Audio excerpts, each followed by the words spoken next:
Bienvenue à tous. Donc, je suis Eric Nelson. Je suis le président fondateur de Kaizenway, cabinet de conseil. Et je veux partager avec vous ma vision et notre vision en tant que conseil de l'excellence opérationnelle, mais avec un aspect qui est souvent évoqué, mais moins souvent traité sérieusement. C'est la partie performance par l'homme. Aujourd'hui, on a eu l'idée de vous présenter notre parti pris, qui est de traiter le mode pompier. Le mode pompier, aujourd'hui, tout le monde a déjà vu dans son environnement. Moi, ce que je voudrais, c'est mettre des choses de manière un peu factuelle, un peu plus mesurée, et surtout vous dire comment nous, on peut aussi travailler là-dessus, et qu'est-ce que ça peut apporter à nos clients. Alors, je vais commencer tout de suite par vous donner des éléments de contexte et définir ce sujet. Quand on parle de mode pompier, de quoi on parle? Et avant de définir ce sujet, je vais vous parler de quelques constats, quelques chiffres qui devraient vous parler et qui devraient vous choquer. Néanmoins, ce sont des chiffres qui sont le reflet de la réalité. Aujourd'hui, quand on travaille dans une organisation, ce qui se passe habituellement, ce qu'on constate habituellement, c'est qu'on a, en termes d'interaction, un manque. Ce manque, je vais le caractériser très rapidement, très simplement, par le fait que dans ce que l'on a observé, les top managers, donc les directeurs généraux, la direction générale, consacre moins de 1,5% de son temps à interagir avec ses managers de proximité pour parler de la vision stratégique. Alors, il est bien évident que si le top manager ne partage pas la vision stratégique ou pas suffisamment sa vision stratégique avec ses managers de proximité, c'est compliqué ensuite de demander aux managers de proximité de partager leur vision opérationnelle à leurs collaborateurs. Certains le font, mais de manière générale, si le top manager ne montre pas l'exemple, il est rare que le manager de proximité fasse différemment. Ce moins de 1,5% du temps consacré aux interactions sur la vision stratégique, ça a quoi comme impact? Ça a un impact direct qui est, et là vous le voyez à droite, un coût qui a été chiffré à 853 KE annuellement, qui correspond à des dysfonctionnements qui ont pu être observés liés à la déclinaison de la stratégie vers les niveaux opérationnels. Ces visions, ces chiffres, ces constats, c'est des choses qui ne sortent pas de nulle part. On s'est basé sur une étude pour avoir ces chiffres-là et je remercie Arnaud qui fait partie de notre équipe, Arnaud Torres, qui a bien voulu partager les informations de sa thèse. Donc Arnaud est docteur en management. Et néanmoins, les chiffres qu'il nous donnent ne font que confirmer ce que l'on observe et ce que vous avez probablement tous observé sur votre quotidien. Des coûts de non-performance, et l'avantage de ces chiffres, c'est que ça nous permet vraiment de les quantifier. Donc, je vous ai parlé de ces 853 KE. Là, on est uniquement dans la déclinaison. Maintenant, il y a évidemment d'autres sujets. Et le deuxième sujet, on va même dire le premier sujet, c'est un problème de pilotage opérationnel des activités. Ces dysfonctionnements liés au pilotage opérationnel représentent 1 140 000 € de coûts annuels. Et donc, tout ça, c'est des études qui ont été faites sur la base de plusieurs sites de fabrication, de production, et représentées sur une moyenne de 226 personnes. Et donc, ramené à l'année à la personne, on arrive à du 7 KE, que vous voyez en rouge, de coûts de non-performance. Je tiens juste à préciser que ces 7 KE-là, ce sont des coûts qui sont liés seulement à la partie facilement visible. C'est la partie émergée de l'iceberg. C'est des choses que l'on constate très facilement et que l'on mesure très facilement. Il est évident qu'on peut encore aller chercher encore plus de gains et éliminer encore plus de coûts de non-performance. Mais ce que je vous dis là, c'est déjà un minimum. Alors, je continue. Donc, pourquoi on parle de ce sujet, de ce mode pompier? Ben, avec les chiffres que je viens de vous présenter, vous comprenez que c'est un problème stratégique. Et en plus d'être un problème stratégique, c'est un problème stratégique qui nous emmène dans un cercle vicieux. J'ai des problèmes, je suis en mode pompier, je n'ai pas le temps d'anticiper les problèmes, donc j'ai de nouveaux problèmes.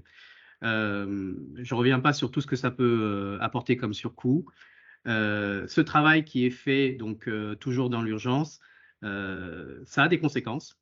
Alors, je vous ai parlé des conséquences coûts, mais évidemment, ça a des conséquences sociales. On a des managers, des collaborateurs qui sont épuisés, qui sont stressés, on a des conditions de travail dégradées. J'ajoute que là, je vous ai fait un focus sur ce qui est, on va dire, perçu négativement. Après, consciemment ou inconsciemment, et on ne va pas se le cacher, il y a des managers qui aiment bien travailler en mode pompier, tout simplement parce que ça leur fait passer pour le sauveur d'une situation. Ils sont en mode je suis le héros. Il y en a qui utilisent le mode pompier, qui se laissent déborder pour se dire OK, mais du coup, ce que tu me demandes, j'ai pas le temps de le faire. La vraie réponse est je n'ai pas envie de le faire, mais je n'ai pas le temps de le faire. Ou tout simplement, je ne vais pas dire que c'est plus simple de gérer le mode pompier, mais en tout cas, en termes de réflexion en amont, le mode pompier ne nécessite pas de réflexion en amont. Donc, c'est peut-être aussi confortable intellectuellement de ne pas se poser trop de questions. Encore quelques chiffres sur les éléments de contexte. Et là, ce n'est pas que sur la partie coût, là, c'est sur la partie constatation du temps des managers qui passent à faire du travail en mode pompier. 61% de leur temps. Et à l'inverse, on voit qu'il n'y a que 8% du temps qu'ils consacrent au pilotage.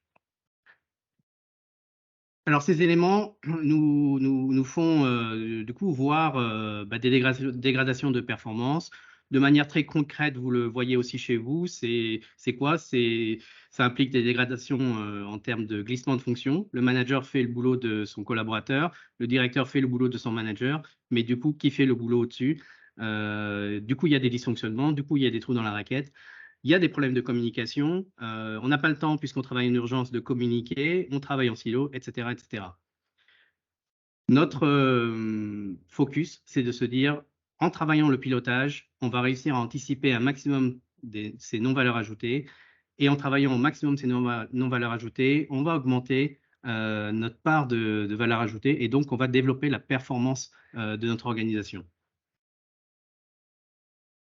Donc, on va schématiser de manière très, très basique sur le temps que passe un manager dans son quotidien. Il va avoir du temps qui passe en supervision pour anticiper les choses et il va avoir du temps qui passe en mode pompier, tout simplement. On a voulu vous montrer, parce que c'est pas que de la théorie et c'est surtout pas que de la théorie, on a voulu vous montrer que tout ça, c'était concret et on a voulu vous montrer qu'on on fait des observations au quotidien chez nos clients et on a voulu vous mettre en avant cette observation. Là, c'est un extrait de toute l'observation que l'on a faite. Donc là, on est dans l'industrie, on est dans une industrie agroalimentaire et quand on accompagne un manager de proximité, on va relever minute par minute, durée par durée, les activités qu'il réalise. Et ça a vocation à faire quoi? Ça a vocation à permettre de mettre des chiffres en termes de quantitatif sur le temps qu'il passe à faire du mode pompier. Donc vous le voyez hein, sur les commentaires, bon, c'est des commentaires très basiques, hein, ça représente vraiment l'activité du manager. Et de manière très simple, vous voyez que sur, alors là, on a un échantillonnage d'environ 2 heures, mais sur une observation qui dure 7 heures, 8 heures, le temps du poste, on identifie déjà très simplement qu'il y a plus de 40 minutes de mode pompier. Là, vous voyez, on a déjà 31 minutes de mode pompier sur le fait qu'il y ait un problème sur une palette, la palette 41, sur un problème récurrent. Je prends cet exemple pourquoi? Parce que voilà, 31 minutes sur un problème récurrent. Un problème récurrent, ça a la définition que c'est un problème qui existe déjà, qui devrait être déjà traité. Mais comme il est récurrent, ça veut dire qu'ils n'ont pas traité correctement. Donc, on passe en mode pompier sur un sujet qui, a priori, devrait être résolu une bonne fois pour toutes. Typiquement, on parle donc de quantité de supervision des managers. Là, j'ai mis une croix rouge sur toutes les actions qui sont des actions de type pompier, qui sont des actions qui auraient dû être anticipées, qui ne le sont pas. Ouais, on est même plus loin que les 40 minutes. On n'est pas loin d'une heure là, de mode pompier. Qu'est-ce qu'on se dit par rapport à ça? On se dit qu'on fait beaucoup de pompiers très bien. Là, sur cette page, on a voulu vous partager l'ensemble des constats et on a mis en rouge les constats qui sont vraiment reliés à notre constatation du mode pompier et à ce que ça implique comme conséquence. Tout d'abord, le travail en mode pompier, ça fait que parfois le manager va faire à la place de ses collaborateurs. Il va se dire, OK, ben là, j'ai pas le temps. J'ai bien conscience que je devrais le former. J'ai bien conscience que c'est le rôle de mes collaborateurs. Mais vu que là, on est dans une situation compliquée, une situation de crise, de retard, enfin tout ce que vous voulez, je vais le faire moi-même pour aller plus vite. On constate quoi aussi? On constate que ce mode pompier va tendre les relations. Les gens sont tous en mode un peu plus stressé. Et le stress est une chose, et le deuxième impact, c'est que en plus, si ça empêche de raisonner sereinement, ça veut dire que ça peut aussi impliquer des mauvaises décisions. Les prises de décision peuvent impliquer des problèmes encore plus importants que ceux pourquoi ils ont été prises. Un autre constat, c'est évidemment que quand on est en mode pompier, quand les managers sont en mode pompier, s'ils reportent à la direction, ils vont avoir tendance à reporter à la direction une fois que le problème est arrivé, puisqu'ils sont en mode pompier. Alors que si ça avait été anticipé, peut-être que leur direction aurait pu aussi mettre des axes, des priorités et les moyens nécessaires en fonction des sujets. Un autre constat, c'est qu'en mode pompier, chaque acteur va mener son activité à sa propre manière. J'ai pas le temps, ok, il y a un mode opératoire, tu m'en as parlé, tu m'as donné le processus, très bien, tout ce que tu veux, mais non, là j'ai pas le temps, faut qu'on délivre et faut qu'on livre, tout simplement. Le risque, c'est quoi? C'est que cette activité en mode pompier, cette tâche en mode pompier, risque de générer encore d'autres problèmes. C'est le cercle vicieux dont on parlait tout à l'heure. Et puis donc évidemment, si ils sont en mode pompier, ils sont pas dans la logique d'identifier des risques qui peuvent apparaître par la suite. Par rapport à ces constats, donc nous on les a répartis selon 3 piliers. Ce sont les piliers de l'excellence chez Kaizenway. C'est les piliers sur lesquels nous travaillons et nous accompagnons nos clients. Et notre conviction, c'est que en travaillant sur ces 3 piliers, on va réussir à, d'une part, sur la partie organisationnelle, travailler leur structure de communication, retravailler leur adéquation charge-capacité, revoir les rôles et responsabilités et surtout faire en sorte qu'ils soient tenus, mettre en place tous les outils, tout le système de management pour avoir une capture des écarts et des plans d'action. Et puis de travailler justement ce retour d'expérience parce que si on a un problème, il faut aussi qu'on en tire les leçons. Sur l'aspect opérationnel, évidemment, on va travailler et on va mettre en place des outils pour piloter la performance, on va mettre en place des résolutions de problèmes, on va mettre en place ou remettre en place des processus ou des procédures, et puis on va travailler la mesure des temps gaspillés et l'analyser. Et enfin, sur l'aspect managérial, l'idée c'est quoi? C'est de retravailler la déclinaison de la stratégie de la direction. Vous vous rappelez, hein, la première page que je vous ai présentée, c'était le temps insuffisant passé par la direction générale pour décliner la stratégie. Donc là, l'idée, c'est vraiment de remettre la stratégie au cœur de l'action, retravailler les processus, les procédures, les modes opératoires, revoir les KPI. Et quand on parle de KPI, l'idée, c'est pas de mettre des KPI qui intéressent uniquement le manager ou la direction, c'est de mettre des KPI qui sont vraiment compréhensibles et exploitables par les collaborateurs. Et enfin, retravailler sur de la supervision, de la communication, de l'interaction et faire en sorte que la vision de la direction, la vision opérationnelle des managers de proximité soit partagée avec tous les employés. Alors, sur les réponses efficaces et robustes que l'on propose, que l'on recommande, déjà, donc, je vous ai parlé de nos 3 piliers. Sur le pilier organisationnel, l'idée, c'est vraiment d'aller travailler l'agenda type, d'aller travailler la gestion du temps des managers et de faire en sorte que mécaniquement, on augmente la quantité de supervision menée par le manager versus le temps passé en mode pompier. Comment on fait ça?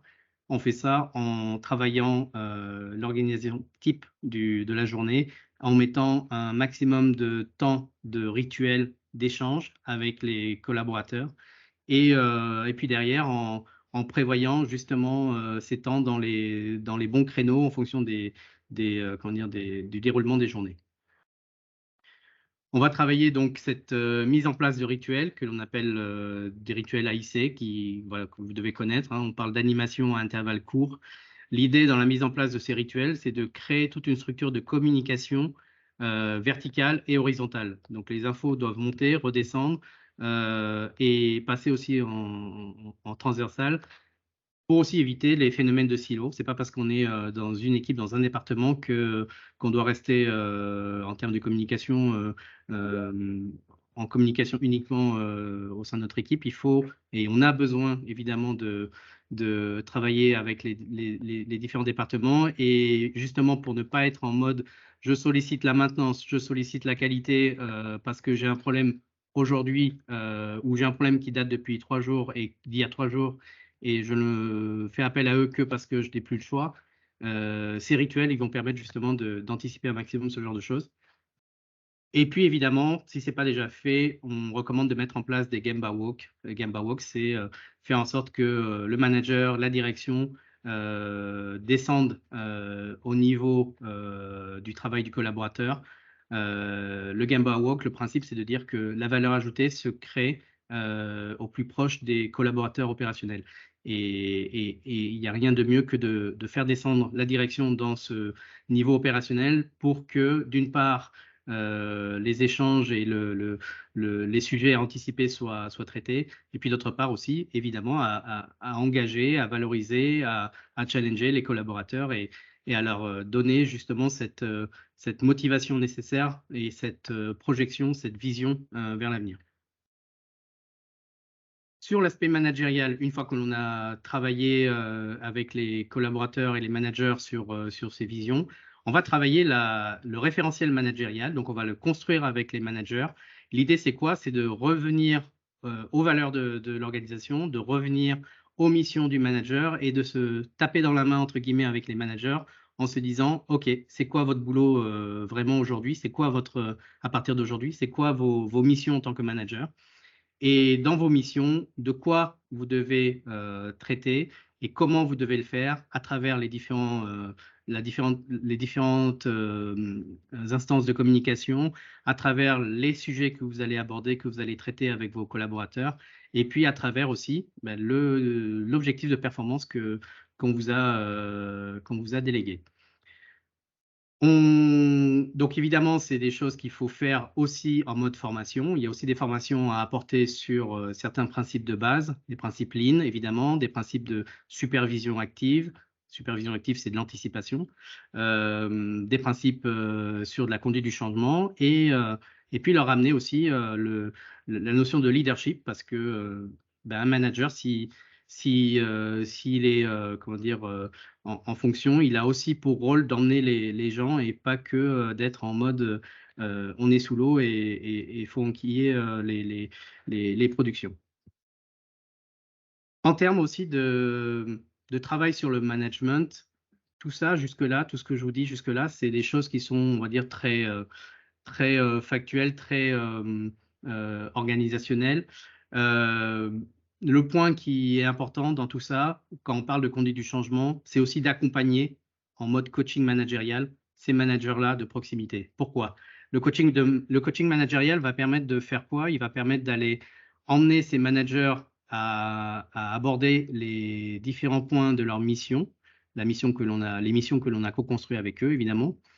Ça va leur permettre de se rendre compte avec un coach, avec un accompagnateur en mode miroir. Ça va leur permettre de se rendre compte des éléments qu'ils traitent, des éléments qu'ils oublient de traiter, mais pas que du fond. La forme aussi est importante, c'est comment ils vont réussir à engager leurs collaborateurs, comment ils vont réussir à leur donner envie de se dépasser, comment ils vont aussi les challenger, voir comment ils vont les recadrer.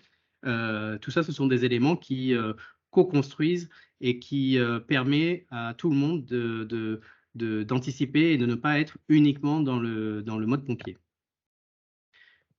Pour faire ça, on accompagne, on fait un débrief régulier sur les observations qui sont faites. Et puis, et ça c'est le point focus de notre accompagnement et de notre recommandation, c'est de réussir à mesurer ces comportements managériaux. On est tous dans la conviction que c'est bien de mesurer des choses. Pourquoi? Parce que la mesure permet de s'améliorer. Il est évident qu'on mesure des indicateurs de performance de type productivité, TRS, taux de service, tout ce que vous voulez. Là où il y a en général un peu plus de flou, c'est de la mesure de comportements managériaux et comment on s'assure que le manager a la bonne attitude, le bon réflexe pour engager la performance, pour anticiper les risques et pas uniquement travailler sur des problèmes en mode pompier. Voilà. Et puis ensuite, sur l'aspect opérationnel, de manière très classique, il faut que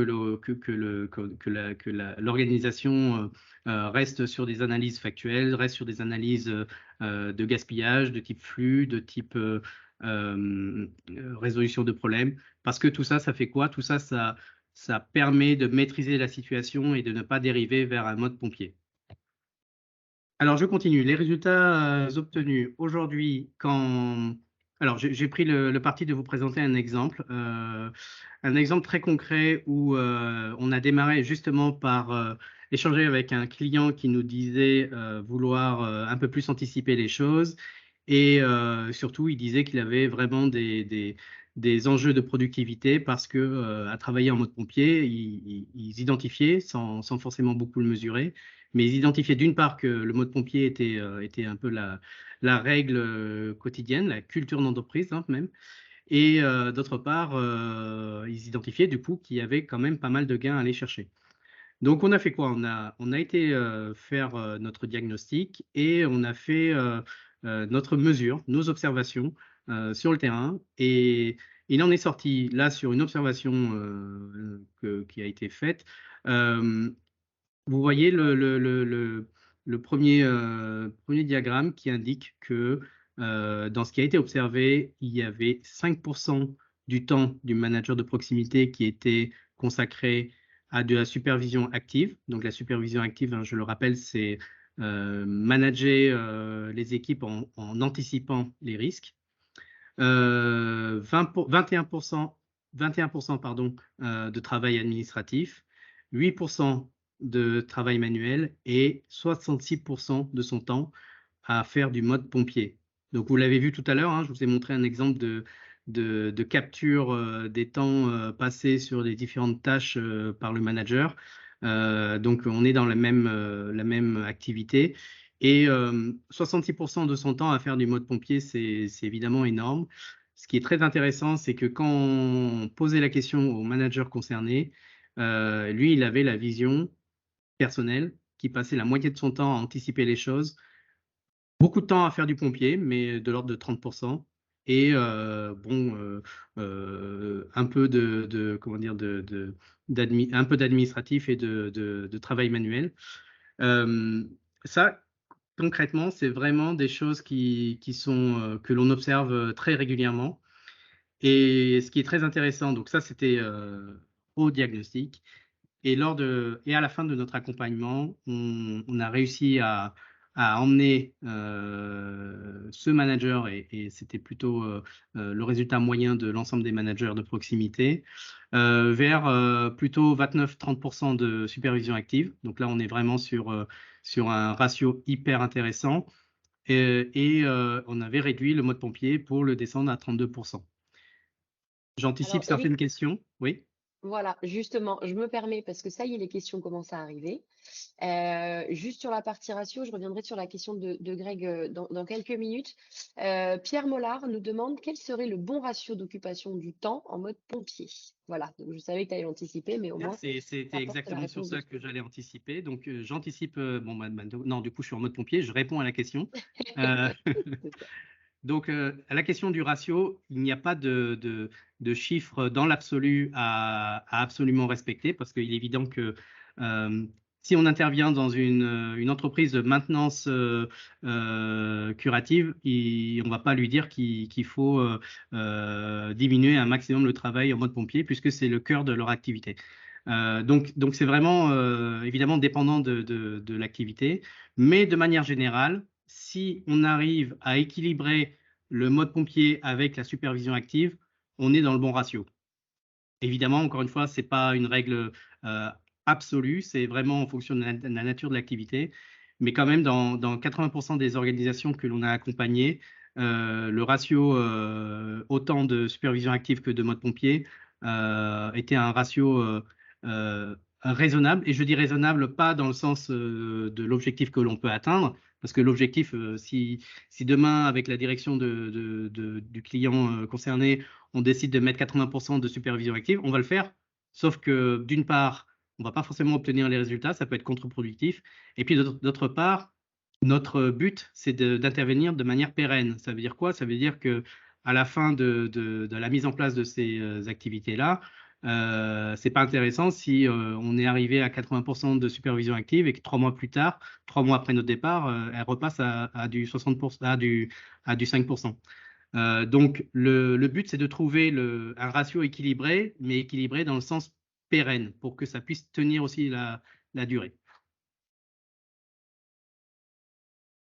Une autre question, Maya?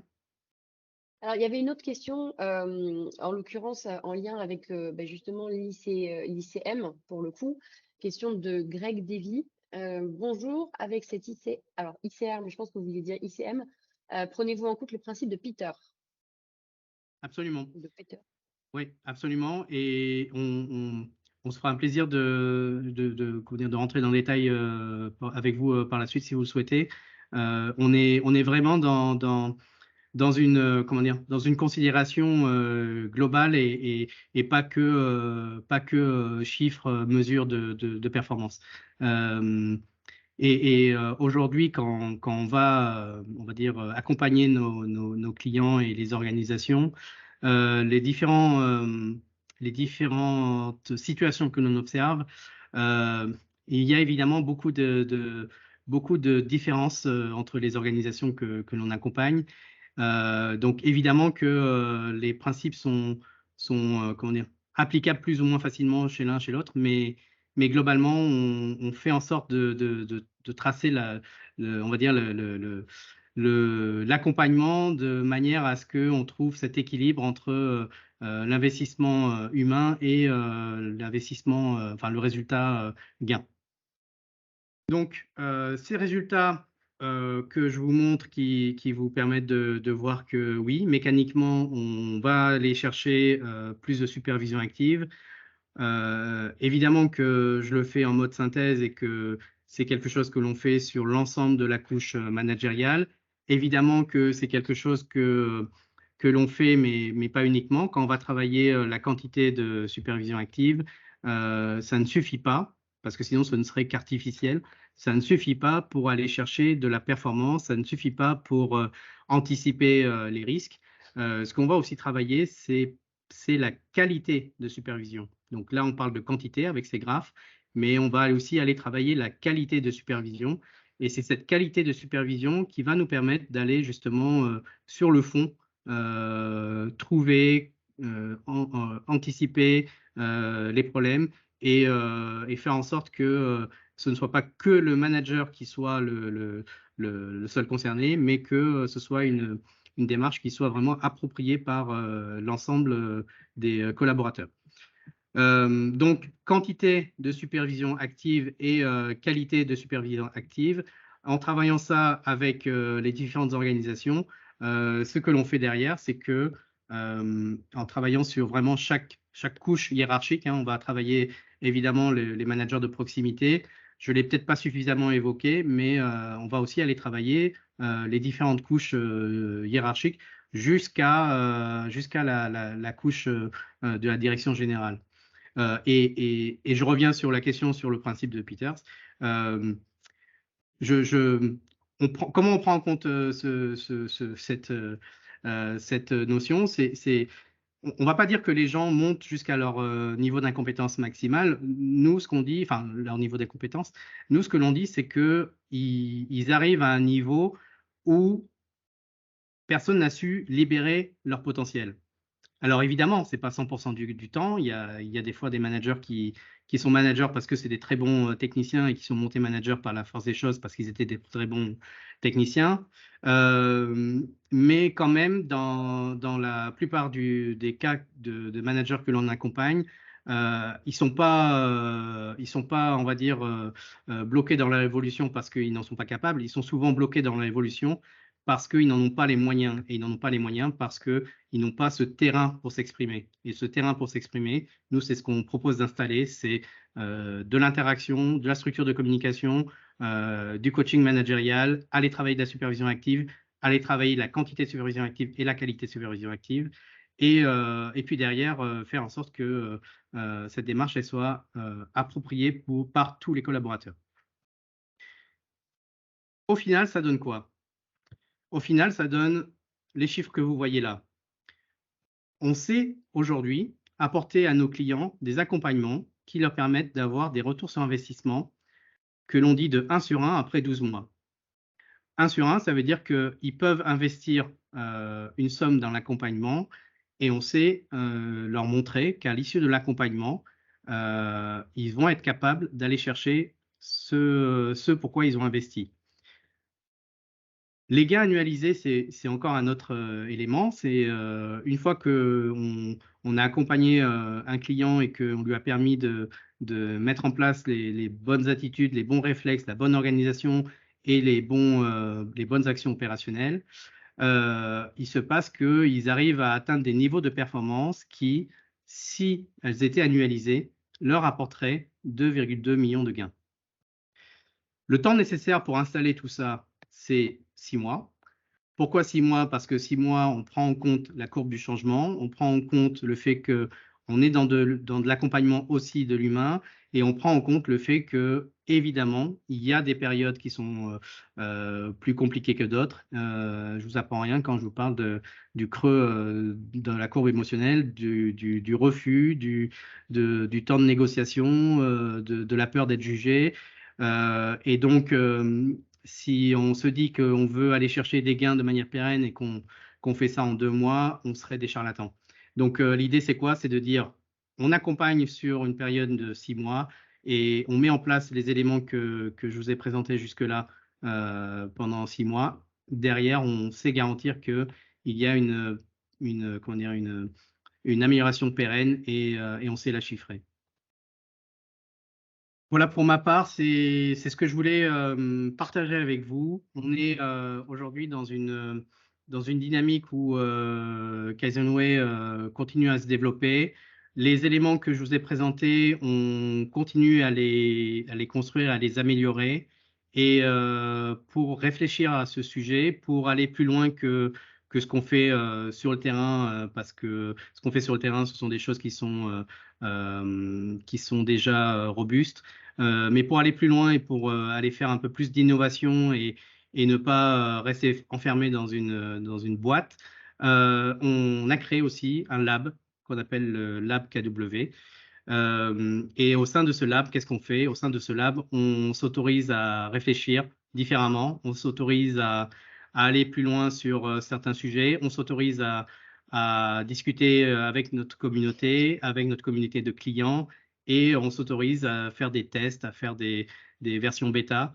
Et c'est ce qui surtout derrière va alimenter nos équipes, les équipes de nos partenaires, de notre communauté.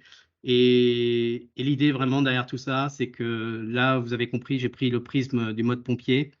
Mais derrière tout ça, derrière le prisme du mode pompier, c'est comment on aide les managers de proximité, comment on aide l'humain à anticiper les choses et comment on aide l'humain à aller obtenir ses gains de manière pérenne.